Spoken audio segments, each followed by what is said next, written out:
buenas noches. Bienvenidos a una nueva entrega de Toque Final. La mejor manera de concluir una semana lo mejor edificado posible sobre los acontecimientos más importantes del país y del mundo. Esta semana ocurrió una tragedia que debe producirnos reflexiones importantes.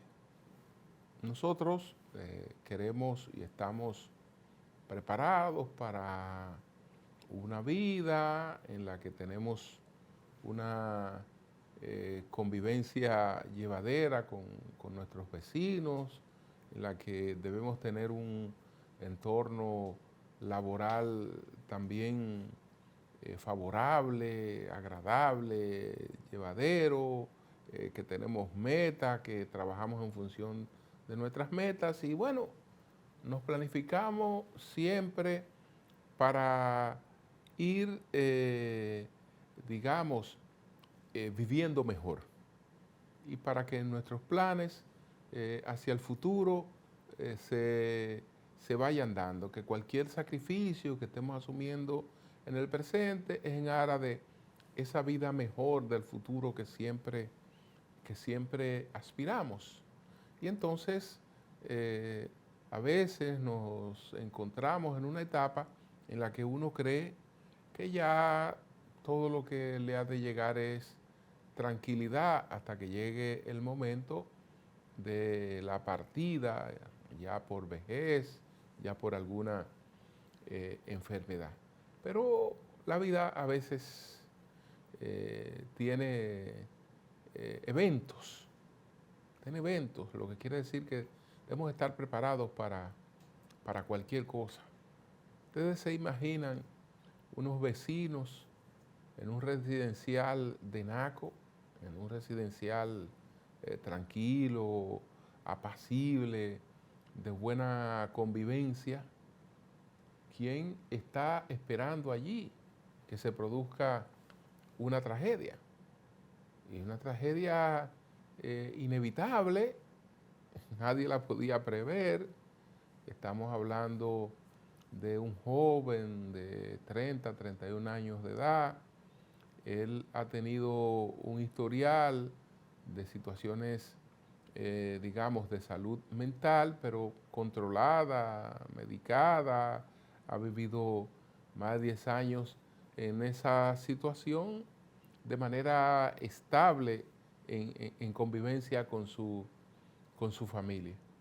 Y entonces, el pasado miércoles produjo una crisis inesperada.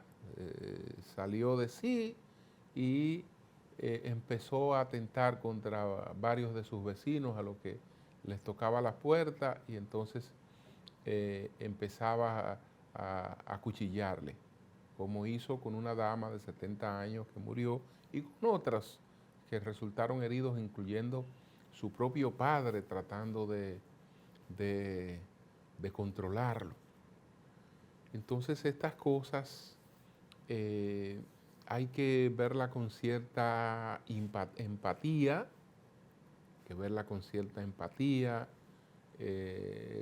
la tragedia que provoca o las tragedias que provocan envuelven a las familias que fueron afectadas, a la familia de una persona fallecida, a la familia de las personas heridas, pero también de manera muy especial esta tragedia envuelve también a los familiares de ese agresor inconsciente,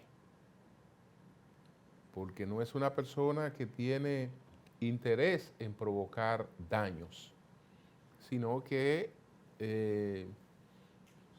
no está en condiciones de controlar lo que hace cuando ha llegado al extremo de esa crisis que se le presentó. Entonces esto hay que verlo con cierta empatía, no juzgar. Eso le puede ocurrir a cualquier familia, a cualquier familia. Entonces la gente empieza a decir, bueno, que hay descuido familiar, que lo otro. No, señores, las cuestiones, los problemas psicológicos y psiquiátricos no se dan porque una familia se descuide o no se descuide. Todo esto, todo esto hay que tomarlo en cuenta. Así es que mi solidaridad plena con todas las familias que están, que fueron afectadas por esta tragedia. Vamos a una pausa, retornamos en breve.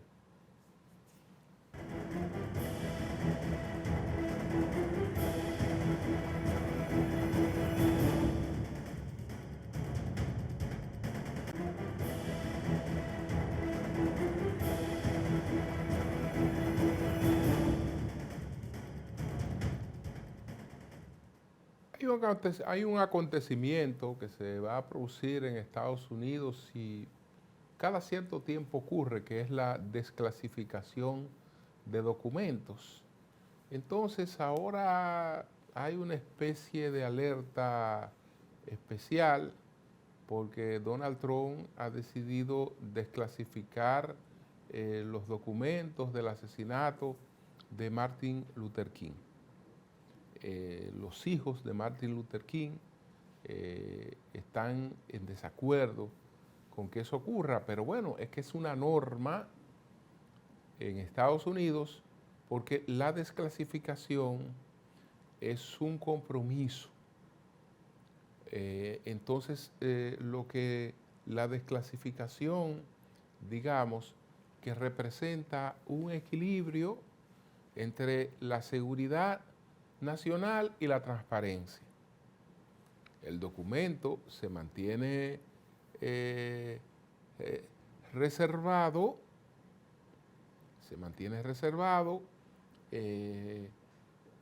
hasta que su publicación pues represente algún riesgo de seguridad.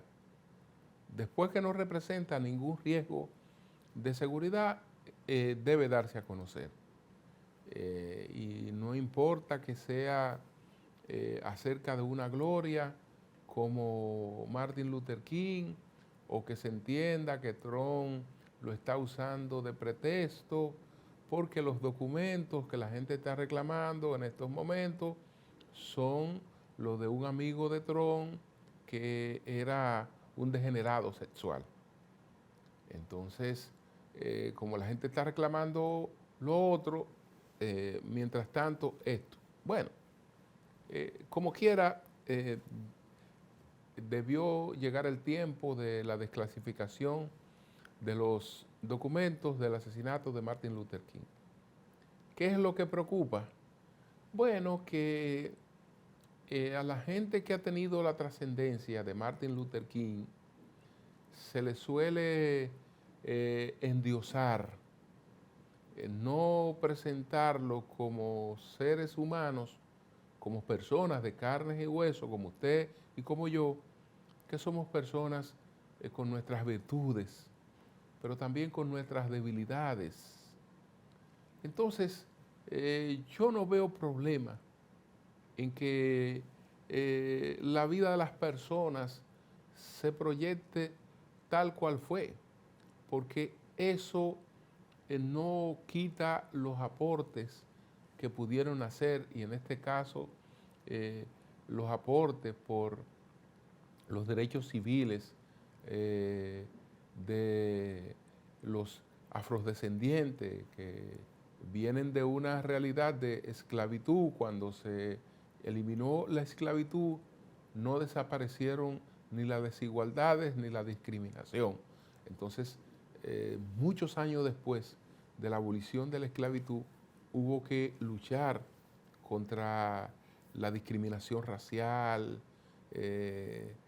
contra las desigualdades que ella creaba. Y Martin Luther King tiene un sitial que no es verdad que lo ha de perder, porque entonces se va a saber que era un hombre como otros hombres, que se enamoraba, que podía tener, digamos, inclinaciones hacia esto o hacia aquello. Era un ser humano, y entonces Es, a eso es que se le teme, ¿no? A que esas cosas que puedan proyectar ciertas debilidades en su personalidad, pues lo bajen del altar, cosa que no creo que en modo alguno pueda ocurrir. Señores, vamos a presentar cuáles fueron los 10 temas de mayor impacto esta semana. Adelante.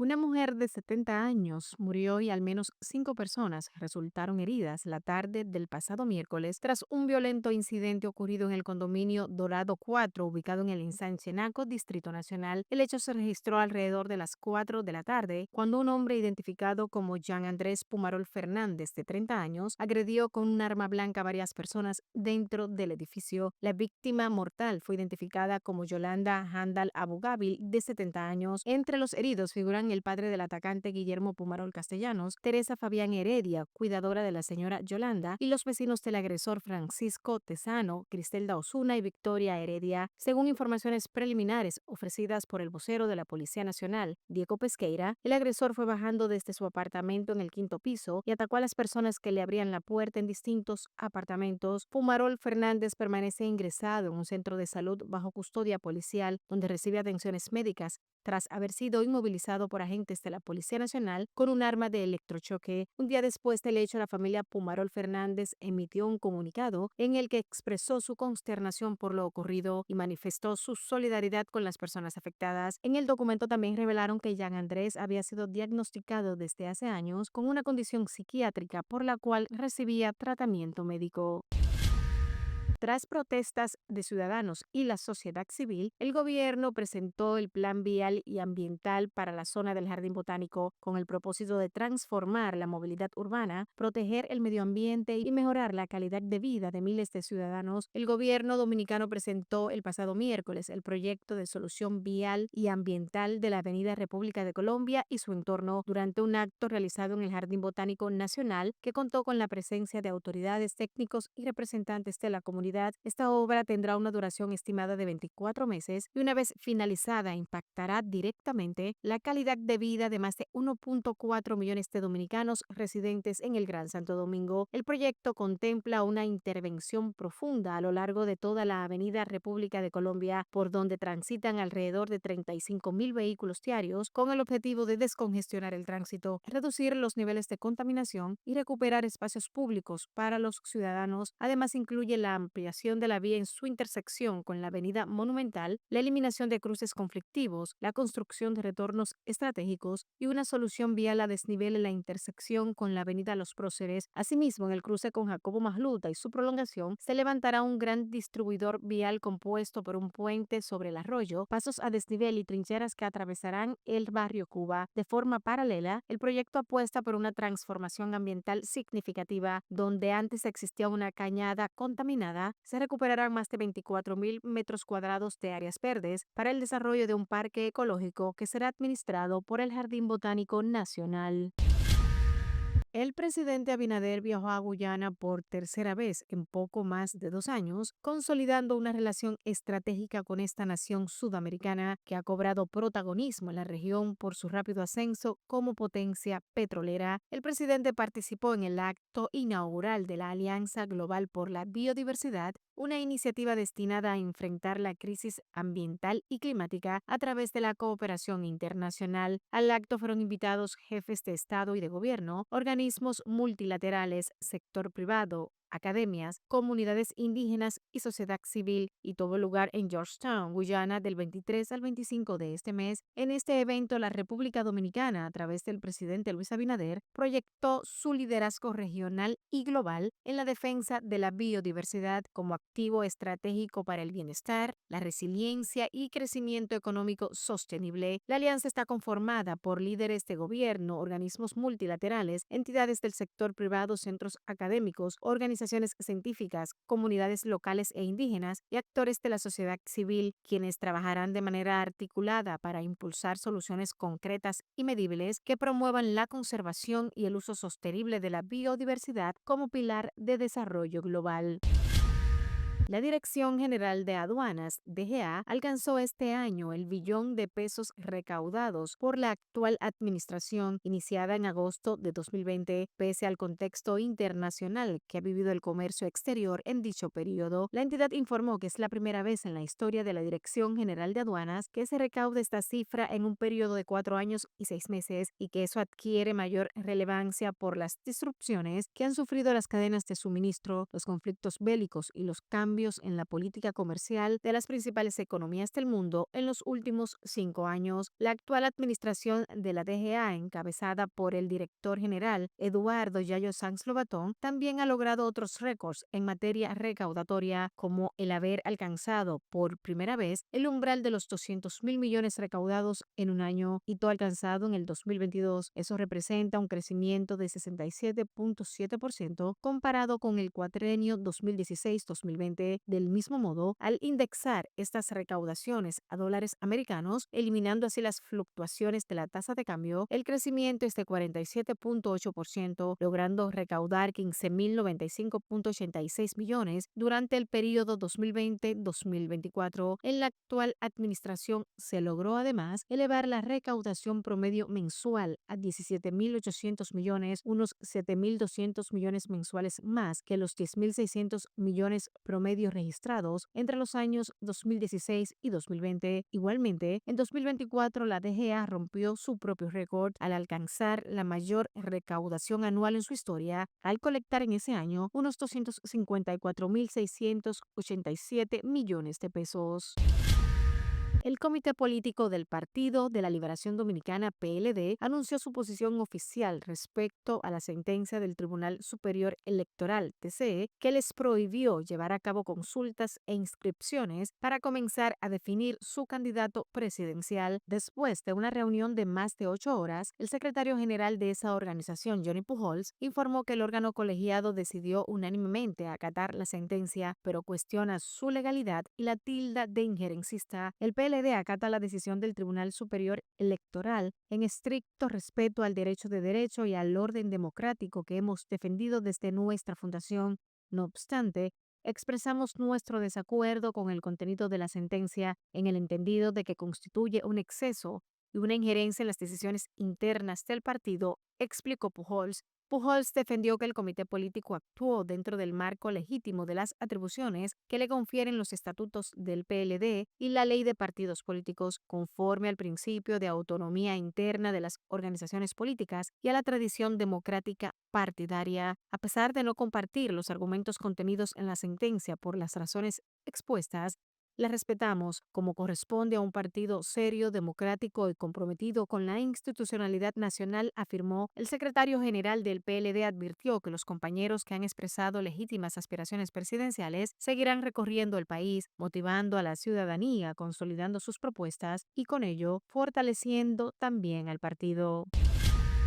Las deportaciones de dominicanos desde Estados Unidos y Puerto Rico han registrado un aumento en lo que va de 2025, superando las cifras de los primeros 7 meses de 2024, según datos de la Dirección General de Migración. De acuerdo con la entidad, un total de 2.196 dominicanos han sido deportados por la nueva administración de Donald Trump en lo que va de año. Desde que Trump asumió el poder el pasado 21 de enero, las políticas migratorias de su nueva gestión han mostrado un endurecimiento reflejado en el incremento de deportaciones. Durante los primeros 100 días de su segundo mandato, que concluyeron el 30 de abril, las autoridades estadounidenses deportaron a 1.128 dominicanos, la mayoría por encontrarse en territorio estadounidense sin autorización legal. De igual forma, entre el 1 de mayo y el 16 de julio, fueron deportados otros 1.068 dominicanos desde suelo norteamericano. La madrugada del pasado sábado falleció el cineasta y periodista René Antonio Fortunato, conocido como una de las figuras emblemáticas del cine documental dominicano. Fortunato nació el 1 de febrero de 1958. Su legado artístico y su compromiso incansable con la historia y la identidad dominicana han sido fundamentales para el fortalecimiento de nuestra cinematografía. Con una visión rigurosa y una narrativa comprometida, no solo documentó personajes y procesos, sino que también sembró conciencia en generaciones de cineastas y ciudadanos. En 1979 se implicó en la producción televisiva y trabajó durante varios años en diferentes cadenas de televisión televisión de la República Dominicana. Fortunato realizó su primera película en 1985, Tras las huellas de Palau, un documental sobre el primer cineasta dominicano Francisco Arturo Palau. Su más reciente documental, El triunfo de la democracia, se estrenó el 30 de junio de este año en la sala Carlos Piantini del Teatro Nacional Eduardo Brito. Entre sus largometrajes documentales están La trinchera del honor de 1988, El poder del jefe de 1991, El poder del jefe 2 de 1994 y El poder del jefe 3 1994. Asimismo, La herencia del tirano del año 1998, La violencia del poder de 2003, Presidente en la frontera imperial del año 2009, Caamaño, militar a guerrillero de 2023 y El laberinto de la injusticia del pasado año 2024. La modelo dominicana Yamilex Hernández, candidata de New Jersey, se convirtió en la primera Miss Universe Latina, un reality creado por la cadena Telemundo para elegir a la representante de la comunidad hispana en los Estados Unidos para el Miss Universo. Tras un mes y 3 semanas de superar retos en el programa de la telerrealidad, Hernández ganó $100,000 y la oportunidad de concursar en la 74 edición del certamen internacional, junto a más de 100 competidoras de diversos países y territorios autónomos. La competencia se dividía en dos equipos, Rubí y Esmeralda, liderados por Andrea Mesa y Alicia Machado respectivamente, cada uno integrado por 12 participantes, además de irse a Tailandia detrás del título universal y la dotación monetaria. La ganadora portará en su cabeza durante un año un diseño exclusivo que incluye piedras preciosas, una esmeralda y un rubí que representan a los equipos, rodeadas de gemas con profundo valor simbólico y estético. El 21 de noviembre de este año, Hernández competirá para convertirse en Miss Universo 2025, aunque el título no pertenecerá a República Dominicana, sino a los latinos en Estados Unidos y a la cadena Telemundo. Un segundo sospechoso ha sido arrestado en relación con el tiroteo de un agente de aduanas y protección fronteriza de Estados Unidos fuera de servicio en un parque de la ciudad de Nueva York, informaron autoridades el pasado lunes. Cristian Aybar Berroes, el presunto conductor del vehículo en que los sospechosos se fugaron tras el aparente robo fallido del pasado sábado, según la comisionada de policía de la ciudad de Nueva York, Jessica Teach. El agente fue herido en el rostro y el brazo, y el presunto agresor, Miguel Francisco Mora Núñez, resultó herido antes de huir, indicó la policía. Mora Núñez fue detenido después de llegar a un hospital del Bronx con heridas de bala en la ingle y la pierna. Las autoridades señalaron que ambos sospechosos ingresaron al país sin autorización legal desde la República Dominicana y tienen extensos antecedentes penales en su corto tiempo en Estados Unidos. El agente de aduanas de 42 años, que no estaba uniformado, estaba sentado con una mujer en un parque debajo del puente George Washington en el norte de Manhattan cuando dos hombres se acercaron en una moto, según informó la policía. Cuando se dio cuenta de que sería asaltado, el agente sacó su arma de servicio y tanto él como uno de los sospechosos dispararon mutuamente. La comisionada de policía sostuvo que Aybar Berroa llegó en 2022 y ha sido arrestado 8 veces por hurto mayor y otros delitos y es sospechoso en al menos otros 4 casos. La jefa de Seguridad Nacional manifestó que había una orden de deportación por un juez de inmigración federal en 2023, pero las órdenes fueron ignoradas. Finalmente, el pasado lunes 21, el Palacio de la Moneda en Chile fue centro del progresismo iberoamericano con la realización de la reunión de alto nivel Democracia Siempre, organizada por el presidente Gabriel Boric, quien extendió invitaciones a los mandatarios de Brasil, Luis Ignacio Lula da Silva, de Colombia, Gustavo Petro, de Uruguay, Yamandu Orsi y de España, Pedro Sánchez. La cumbre progresista se desarrolló con el objetivo de generar una serie de propuestas bajo 3 ejes: el fortalecimiento de la democracia y el multilateralismo, la reducción de las desigualdades y la lucha contra la desinformación y la regulación de tecnologías emergentes. Tras la cita, se conoció que los mandatarios abordaron también el rol de las juventudes por petición de Colombia. Más de 2 horas de reunión después, los mandatarios culminaron el encuentro firmando una declaración conjunta donde, además de reafirmar una serie de compromisos por la defensa de la democracia, realizaron un llamado de alto el fuego en la Franja de Gaza, el compromiso con la consolidación de una red de países y sociedad civil para impulsar mecanismos participativos que favorezcan el aprendizaje mutuo y la construcción colectiva de una democracia más abierta, inclusiva y conectada con las realidades ciudadanas. Asimismo, acordaron la colaboración internacional para la transparencia algorítmica y de gestión de datos en el entorno digital y la cooperación técnica para una gobernanza digital democrática. Además, acordaron el refuerzo a la iniciativa global de las Naciones Unidas y de la UNESCO para la integridad de la información sobre el cambio climático, el apoyo a la iniciativa de conformar una coalición que promueva y facilite el establecimiento de una fiscalidad progresiva y justa, así como fortalecer la cooperación fiscal internacional basada en los principios de transparencia, equidad y soberanía. En el marco del pronunciamiento que realizaron conjuntamente, el presidente de Chile, Gabriel Boric, destacó que las amenazas contra la democracia provienen de grupos con distintos colores políticos y que frente a este escenario nadie puede salvarse solo.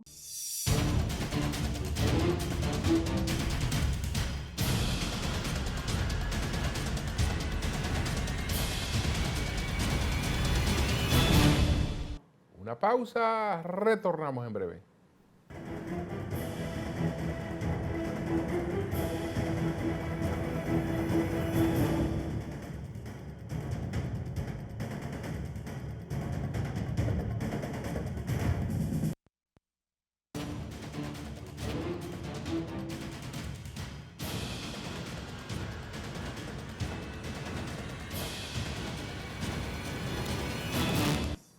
Bueno, señores, hemos hablado frecuentemente de que el país requiere equilibrar, digamos, esa desproporción que hay entre los ingresos del gobierno o del Estado y sus gastos.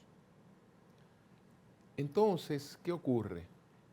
Que eso ameritaría en algún momento llamar a la población e imponerle sacrificios. Pero antes que eso ocurra, el gobierno tiene que adoptar otras medidas. Tiene que adoptar otras medidas.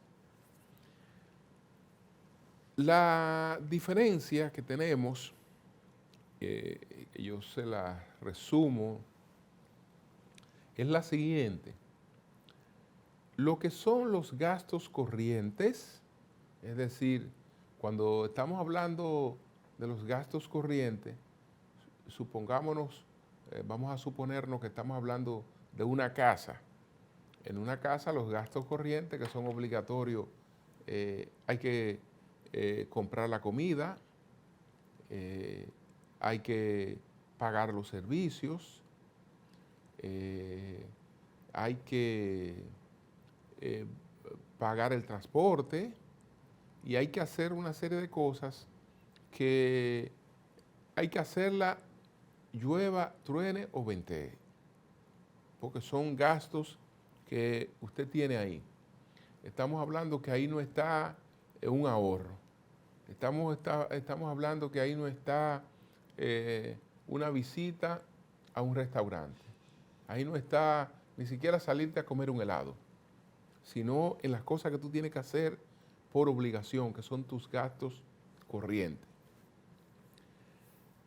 Lo mismo con el gobierno tiene gastos corrientes, que es todo lo que tiene que pagar en sueldos, en alquileres, en cosas que no puede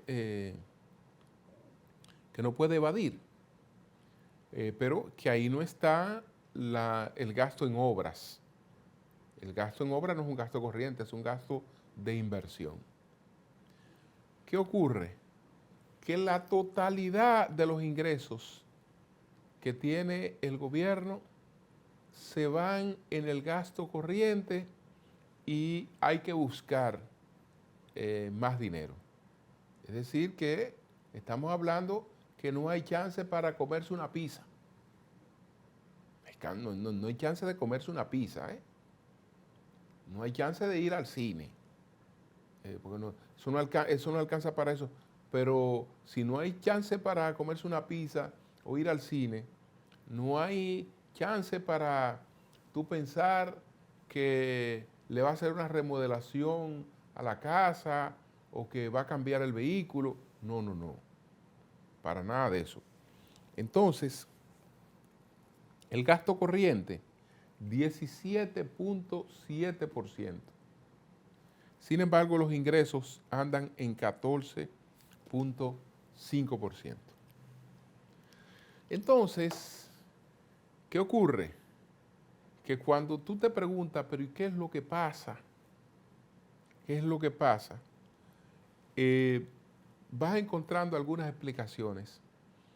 Andy Dahwar esta semana publicó un artículo en el que hay una de esas explicaciones.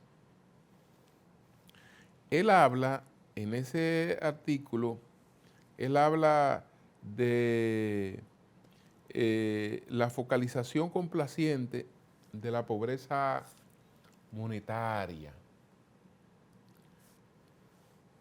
En resumen, los gobiernos tienen el compromiso, eso todo el mundo lo apoya, de auxiliar a las personas que viven en pobreza, ya extrema o moderada, pero hablemos de pobreza en general. El gobierno les auxilia con alimentación, con bono gas, con subsidio para la electricidad, con lo subsidia. Una tarjeta Aliméntate lo subsidia. Esas personas que el gobierno subsidia, se supone que vienen de un levantamiento que hace el Sistema Único de Beneficiarios. Eso no es antojadizo, porque si no, eso se vuelve un clientelismo. Entonces el Ministerio de Economía, Planificación y Desarrollo le dice al país que la pobreza general, las personas que califican para ese subsidio serían 707.714. Es decir, nosotros tenemos 707.714 dominicanos que ameritan de una ayuda del gobierno para poder comer y poder subsistir. Pero el gobierno, que parece muy rico, entonces le está brindando ayuda a 1.386.852. Es decir, que casi el doble de las personas que deberían estar recibiendo ayuda, subsidio, están recibiendo subsidio. ¿Qué se diría? Que eso es bueno, porque se está abarcando más. No, eso no es bueno. Eso no es bueno, porque uno de los problemas que tiene este país es la, digamos, informalidad. Entonces, si tú quieres combatir la informalidad es con la generación de empleos. Entonces, la gente que recibe un subsidio, tú lo desestimulas para que quiera un empleo. Pero con lo que se vive, con lo que se crea riqueza, es con la productividad. Es con la productividad. El que crea riqueza, por ejemplo, produciendo un producto, tiene derecho a hacerse, a recibir beneficio por eso, incluso a hacerse rico por eso, pero él no solo se hace rico, o él no solo alcanza riqueza por ahí, sino que como él le entrega un producto a la sociedad, con ese producto él hace menos pobre a toda la sociedad, porque ese producto va a unos canales de distribución donde mucha gente se beneficia de esos canales de distribución, pero también se beneficia del consumo de ese producto. Entonces, estamos hablando de un beneficio que se da con la creación de riqueza. Entonces, la mayor parte de la gente que tiene un ingreso, ese ingreso debería ser con la creación de riquezas, porque al estar aportándole algo a la sociedad, toda la sociedad se beneficia. Pero si es parasitaria el ingreso, que usted tiene un ingreso, pero que usted no no devuelve nada, no retribuye nada, entonces lo que vamos a seguir es ampliando la miseria.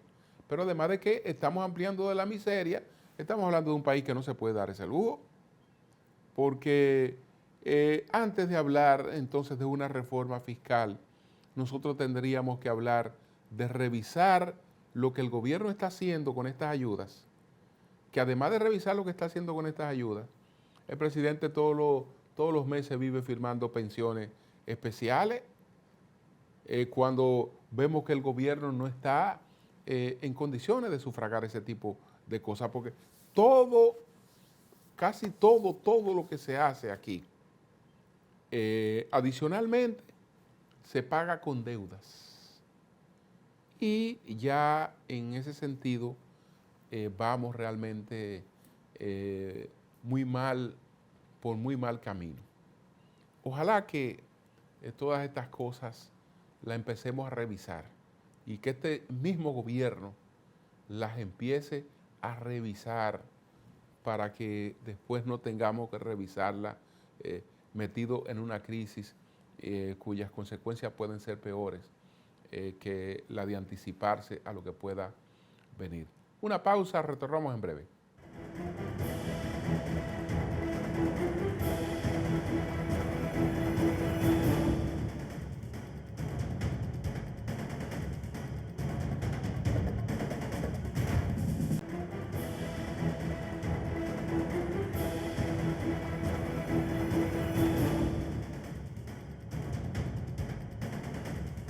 Bueno, señores, esta semana se celebró una denominada cumbre progresista.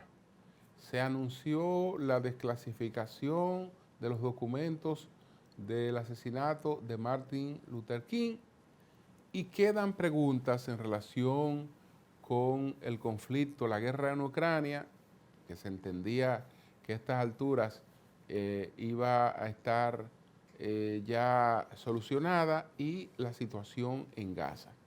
Son acontecimientos internacionales que tienen sus repercusiones también en el plano local, y nuestro equipo formuló las 3 preguntas de esta semana al experto en asuntos internacionales, Víctor Villanueva, sobre esos temas. Adelante.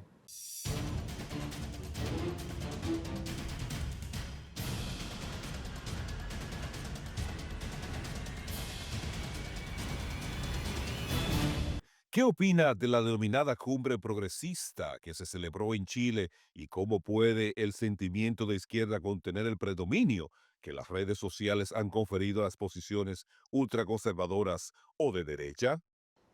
Bueno, lo que tenemos es un escenario de crisis de ideologías en cuanto a la efectividad de las mismas expresada desde la capacidad o la calidad de la gobernanza o de los gobiernos que han tenido los países que han sido o los partidos que han sido regidos por ideologías socialistas. A la evolución de las sociedades, ya cada vez los matices entre los extremos que suponían el socialismo o el capitalismo cada vez se ha afianzado hacia un centro en donde lo que se procura es el bienestar común, la generación de riquezas y la tarea pendiente que siempre tiene esto, y es la calidad de la redistribución de las riquezas, que son todavía de los puntos que no ha habido una convergencia global de cara a esto.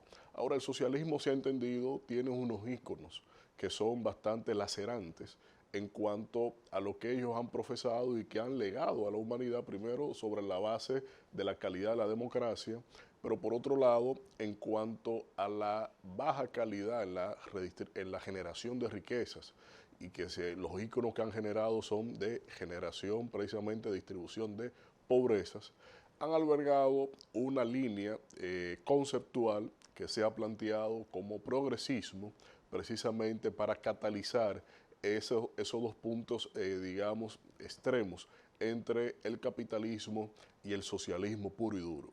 Pero en este contexto, esta cumbre lo que busca es esencialmente afianzar o adelantar o crear un núcleo que prácticamente no existe, y fue una iniciativa del presidente Lula en las actividades de la Asamblea General de Nueva York el año pasado, y que desde aquí Lula lo que ha buscado es precisamente nuclear unas nuevas tendencias del socialismo, a razón también de su propia experiencia gobernando en Brasil, generando riqueza, crecimiento económico y una capacidad sensitiva en la redistribución de la pobreza.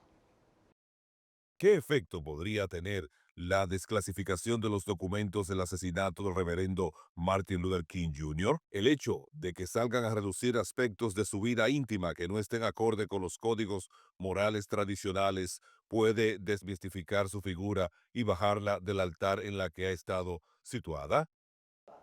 Bueno, toda la prensa estadounidense entiende que esto ha sido parte de una estratagema propia de desviar la atención de lo que se está debatiendo en Washington sobre los archivos o el caso que se lleva sobre el acaudalado Jeffrey Epstein y que vincula al presidente Donald Trump sobre las participaciones en estas diversas actividades que realizaba esta persona y sacar lo que es de alguna manera ya vastamente conocido y existe documentación y relatos de cara a la vida íntima de Martin Luther King, es como una jugada de que el ícono de ustedes también era una persona que tenía sus andanzas, así como se le está repostando al caso de Jeffrey Epstein. Creo que es una jugada, las repercusiones serían más bien para alimentar los puntos de tensión entre esta defragmentación polarizada dentro de los Estados Unidos, en donde la población está sobre las líneas que le aceptan todo lo que ha hecho, desde la violación de declaraciones de impuestos, la no proliferación o la no atención de los que son los mandatos legales en distintas materias que ha violado y ha transgredido el presidente Donald Trump, y que estos archivos de Jeffrey Epstein obviamente que también le implica. En estos días se estará conociendo precisamente más de 1000 documentaciones que vinculan directamente al presidente Donald Trump y que esta jugada con descalificar los archivos que ya lo había autorizado un tribunal y que estaba todavía aún dentro de los plazos y que en el mes de marzo de este año el FBI había pedido acelerar la publicación de estas informaciones, ha llevado inclusive hasta los propios 2 hijos que quedan vivos de Martin Luther King a que la sociedad estadounidense lo asimile como lo que fue, porque al final y al cabo la vida personal de Luther King es bastante conocida en su intimidad, era bastante dinámico y activo y por lo tanto no creo que ese sea el factor novedad, sino lo que se busca es derrumbar íconos en cuanto a lo que son los segmentos, la división poblacional que existe entre una postura y otra dentro de los Estados Unidos entre conservadores y liberales. ¿Parecen perdidas la esperanza de una paz en Ucrania? ¿Visualiza alguna salida para un alto al fuego en Ucrania y el cierre de los ataques en la franja de Gaza? Bueno, en esta semana en Turquía se están llevando a cabo conversaciones, hay una cumbre que se está realizando entre representantes de Ucrania, representantes de Rusia, pero lo hacen bajo un contexto de plena influencia y presión del presidente Donald Trump, que está muy, centrado en crear algún tipo de novedad en alto al fuego a esta guerra de Ucrania, porque con su famosa expresión populista en medio de las elecciones de los Estados Unidos, donde él dijo que en 24 horas resolvía este tema, obviamente que esas 24 horas se han multiplicado por mucho y que en este caso no ha habido una solución al contexto de entre Ucrania y Rusia. Estas conversaciones son pasos siempre que son importantes. De entrada hay protocolos de guerra que lo que se está es esencialmente debatiendo sobre eso, intercambio de cadáveres, etcétera, etcétera, porque la actividad de guerra per se no ha sido concluida. De hecho, en esta semana Ucrania ha sido víctima de una nueva oleada de ataques por parte de Rusia. Rusia inclusive ha levantado bandera de triunfo en determinadas demarcaciones territoriales y esto lo que grafica esencialmente es que el conflicto sigue vivo. Sigue vivo porque también Estados Unidos sigue alimentando de armas y municiones a Ucrania. Sigue vivo porque inclusive la Unión Europea sigue planteando nuevas sanciones a la economía de Rusia, y a la vez Putin ha logrado crear un escenario en donde se siente cómodo con las sanciones, porque aunque sí impactó sobre todo los años 2022, 2023, el progreso de su economía, ya hasta con una flota fantasma, como se le denomina, sigue vendiendo petróleo y sigue gas natural, y que su economía sigue con un proceso de estabilidad dentro de la gravedad, aunque en menor grado de crecimiento del Producto Interno Bruto, pero sí ha permitido que con las medidas de los no alineados, con los BRICS, con el apoyo de China, Putin ha logrado surfear estas sanciones y no ha sucumbido la economía de Rusia ante las mismas.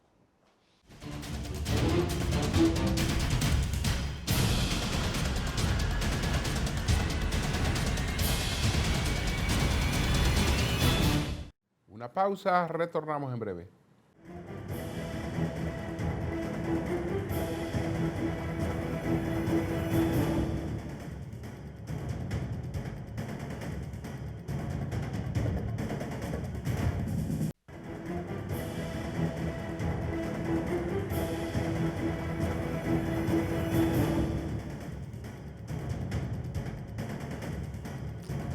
El comité político del PLD se reunió esta semana y no tenía de otra. Decidió acatar la decisión del Tribunal Superior Electoral que le impide a ese partido preseleccionar un aspirante en torno al que se nuclearía con tiempo y después, cuando llegue el momento, lo proclamaría como su candidato. Eso fue boicoteado desde el propio PLD, porque esas iniciativas que se presentaron en el Tribunal Superior Electoral son iniciativas de las mismas personas que a nivel interno se oponían a eso. En algunos casos, colocando, digamos, las conveniencias aparentemente personales por encima de las conveniencias políticas. El caso es que esa vía aparentemente se ha cerrado.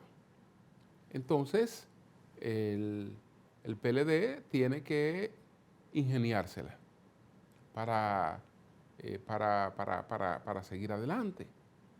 Y bueno, a veces se entiende que se toma un camino más corto, que por ese camino las cosas salen mejor, y en política nunca se sabe por dónde salen mejor. Ojalá que los mismos que produjeron ese boicot ahora se lancen a trabajar para compensar, digamos, cualquier afectación que eso le pueda crear a esa organización. Señores, buenas noches.